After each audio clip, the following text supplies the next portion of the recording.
A C-17 taking the last American boots off Afghan ground.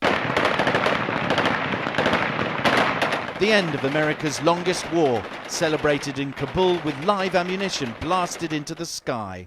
I'm here to announce the completion of our withdrawal from Afghanistan and the end of the military mission to evacuate American citizens, third country nationals, and vulnerable Afghans. 2,462 US service members and civilians have been killed over the last 20 years. And Brown University's Cost of War project estimates that tens of thousands of Afghan civilians have died since the US-led coalition invaded the country. The financial cost of the US estimated at $2.5 trillion, also according to Brown.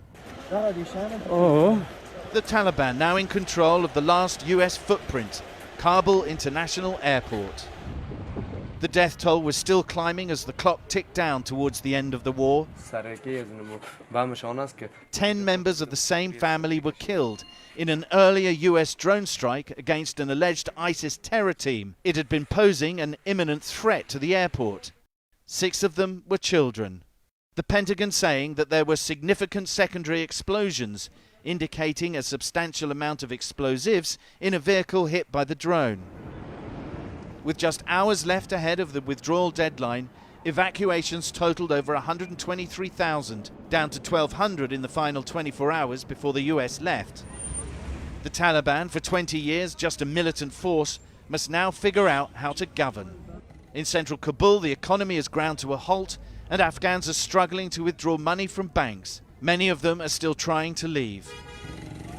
The Taliban pledged this week that even after the coalition is gone, anyone with a passport will be able to go. And the UN says that more than 500,000 Afghans have been displaced this year alone, and warns of a mass movement of refugees out of the country by land. And that desire to leave is unlikely to wane, even with promises of moderation from Taliban leaders. For now, the Taliban focus will inevitably shift to fighting terrorists from the more radical ISIS-K.